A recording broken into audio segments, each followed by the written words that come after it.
꼭지요. 구독, 좋아요, 알림 설정까지 모두 부탁드려요. 네, 안녕하세요. 치킨스탁TV입니다. 이번에는 카지노 비즈니스에 대한 이야기를 해보겠습니다. 최근에 카지노라는 드라마가 있기도 했었는데 시장에서 요즘 컨택에 관심이 있는 분들이 늘고 있고 그러면은 떠오르는 것 중에 하나이기도 합니다. 첫 영상에서는 카지노 사업의 비즈니스 모델과 수익 구조에 대해서 설명을 해보도록 하겠습니다. 자, 카지노는 도박이니까 이른바 죄악주로 분류되는 쪽입니다. 왕년의 격언에 죄악주에 투자하라 이런 얘기도 있었는데 방산, 주류, 담배, 도박 이런 것들이 이제 사회에서 뭔가 도외시 되지만은 이런 비즈니스는 사라질 수 없어서 그 분야에서 꼴빤다 이런 의미로 이야기가 되고는 합니다.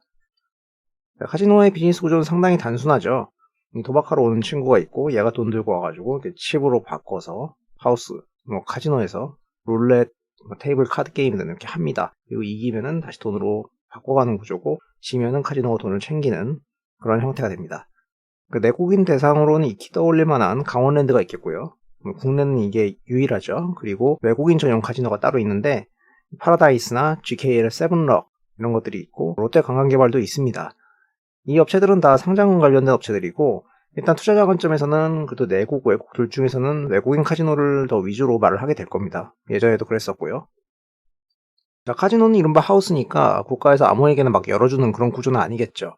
통제를 받는 시스템입니다. 강원랜드 같은 경우에는 해광지역 개발 지원 따라서 생긴 국내 유일한 케이스고 외국인 쪽은 관광진흥법으로 인해서 외국인 털어먹기 위해서 생긴 거라고 할 수 있습니다. 참고로 아실 분들은 아시겠지만 강원랜드에도 외국인의 출입이 허용이 됩니다.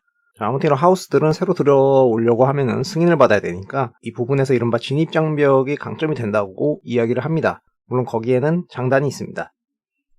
자, 과거에 외국인 카지노를 좀 더 관심 있게 봤던 분들은 아무래도 성장 때문일 겁니다. 오는 사람들은 크게 니온진, 왕서방, 그리고 코쟁이로 구분이 될 텐데 그 옛날에는 일본 관광객 위주였는데 어느 시점부터는 중국 관광객이 더 많이 오게 되면서 카지노는 이른바 중국 수혜주로 구분이 되는 시기였죠. 최근 기준으로도 입장객 수준으로는 중국인이 절대적인 그런 숫자를 가지고 있고요. 돈 같은 경우에는 일본 분들이 좀 더 쓰는 것으로 알려져 있습니다. 예전 자료지만 아시아 퍼시픽 쪽이 카지노를 대표하는 성장률이 나올 것이다. 그렇게 생각을 했었고 실제로 좀 올라왔었습니다. 그래서 한국에서도 덤으로 좀 수혜를 볼 거 아니냐 이 이야기가 됐던 부분인데 왜 그러냐 그러면은 결국에는 뚜렷한 경쟁력이 뭐다 이런 것보다는 지리적인 이점이라는 거겠죠. 도박을 대표하는 도시 마카오, 오문이 아랫동네에 있으니까 여기서 이제 비행기를 타고 가려고 그러면은 시간이 좀 걸리는데 또 가깝다. 수혜를 본다. 이런 거였습니다. 믿거나 말거나.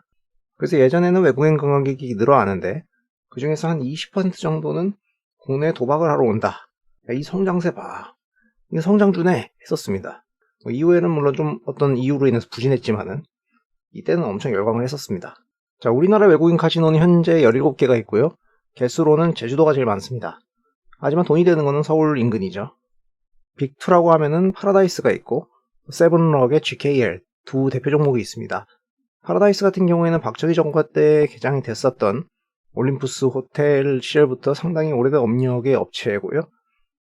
얘가 한때는 독점적이었으니까 그런 부분에 대해서 플러스 요인을 쳐주던 시절도 있었습니다. 그런데 문화관광부에서 나중에 신규 허가를 내줘가지고 그 구조는 깨지게 됩니다. 그래서 관광공사가 직접 세운 공기업 형태의 GKL, 그랜드 코리아 레저한테 좀 파일을 내줘야 되는 그런 그림이 되었습니다. 그래서 예전에는 파라다이스가 점유율이 독보적이었다. 근데 지금은 세븐록한테 좀 열어져가지고 조금씩 뺏기다가 5대4 정도로 비중이 되고 있고요. 이게 유지되고 있습니다. 아직 예전에 KCC 쪽하고 몇 군데 더 열어준다고 했던 것 같은데 아직 개장은 안 한 것 같고 추가적으로 바뀌는 거는 그때 보면 되겠죠. 그래서 코로나 이전 시점으로 보더라도 점유율 같은 경우에는 거의 비슷합니다. 세븐록 쪽이 한 40%, 파라다이스 쪽이 한 50%, 나머지 이렇게 열려 있습니다. 그리고 대부분 거점은 이제 서울 이쪽이 되겠죠. 세븐록 같은 경우에는 코엑스나 힐튼 쪽이고 힐튼 호텔은 이제 철거를 하기 때문에 이게 용산으로 갈 겁니다. 그리고 파라다이스는 워커웨이라고 인천 쪽의 파라다이스 시티. 우리나라는 서울과 근방에 대부분 있을 게 있는 나라다 보니까 사실 외국인이 한국까지 와가지고 멀리 지방까지 가서 도박할 일이 별로 없겠죠. 매출액을 보면은 확실히 뚜렷하게 이쪽 위주로 이렇게 나오는 것을 알 수 있습니다. 자, 여담으로 파라다이스와 GKL의 가장 큰 차이점이라고 하면은 파라다이스는 영종도 쪽에 파라다이스 시티라고 조단이 투자를 했었죠. 그러니까 18년쯤에 열렸는데 아예 인천공항 바로 옆에 있습니다.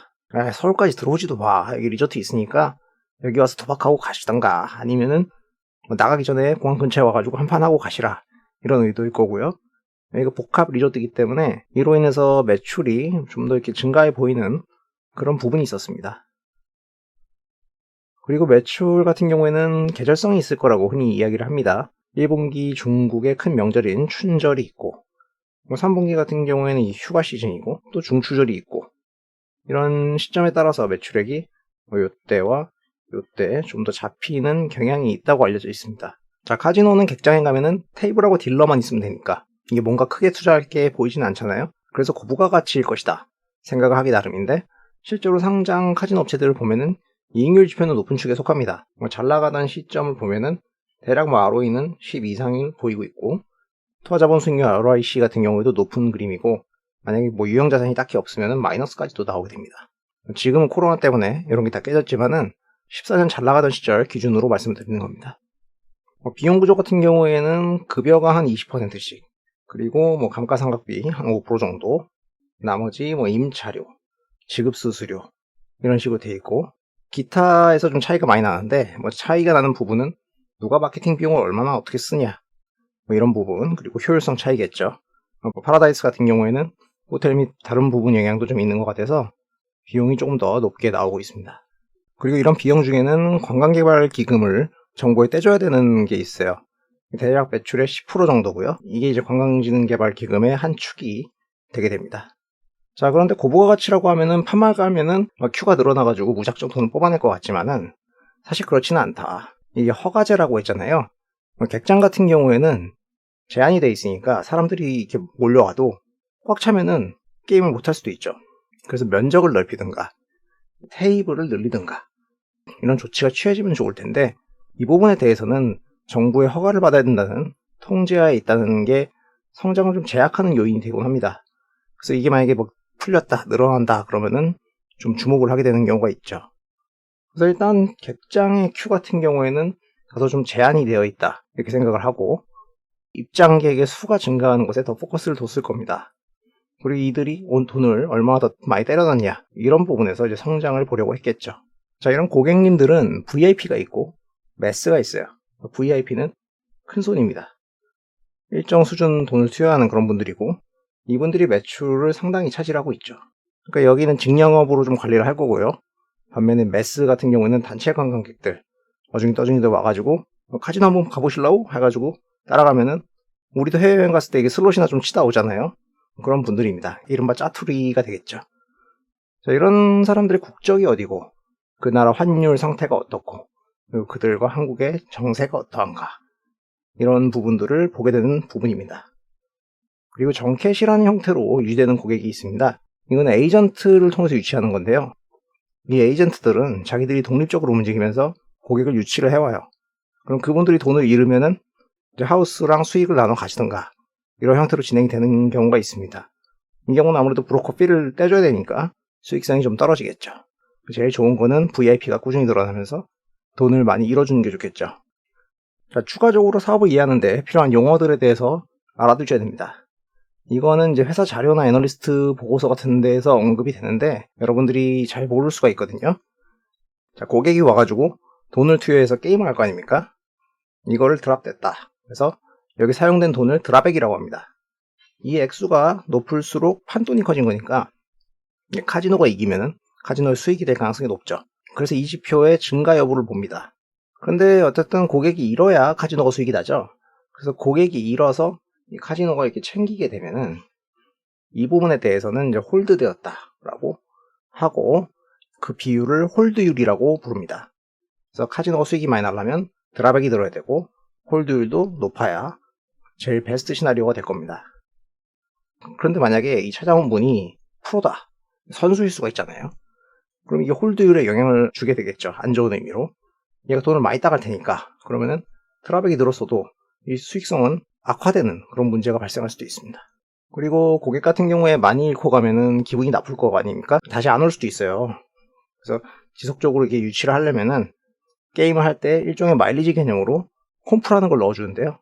이 콤플리멘터리의 줄임말인데 일종의 마일리지라고 생각하시면 돼요. 이걸로 이렇게 카드 같은 데 넣어주면은 밥도 사 먹고 뭐 그럴 수가 있는 것이죠.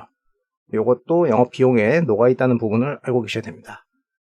만약에 근데 이분이 도박 중독자다 그러면은 이 콤프를 받아가지고 이걸 또 깡을 해주는 브로커가 있어가지고 이걸 가지고 다시 들어와가지고 다시 또 도박해서 다 잃고 가더라. 이런 게 종종 이슈가 됩니다. 물론 강원랜드 이야기인데, 근데 이게 마일리지 개념이니까 카지노 입장에서는 사실 이게 휘발되면 좋은 것인데 거의 그렇지 않더라. 가령 뭐 강원랜드의 콤포 금액 같은 경우에는 연간 한 1,500억 정도 되는데 대부분 적립된 걸 다 쓰죠. 근데 이게 중간에 깡이 됐냐 안 됐냐 이런 거 감사하는 이슈가 있었고요. 파라다이스 같은 경우도 계정에서 구분을 잘 해놓지는 않지만은 약 한 10% 정도 발생한다고 말했던 적이 있습니다. 이런 부분들을 좀 감안해가지고 비용 이해를 해주시면 도움이 될 수 있을 겁니다. 자, 그래서 여기까지 카지노 비즈니스 모델에 대해서 일단 이야기를 해봤는데, 다음에는 이들이 전성기 시절에 주가가 왜 이렇게 올랐고, 이후에는 이게 또 왜 헤어진 여친이 됐고, 이게 앞으로 어떻게 될지, 이런 부분에 대해서 이어가 보도록 하겠습니다. 영상 도움이 되셨다면 구독과 좋아요를 부탁드리고요. 시청해주셔서 감사합니다.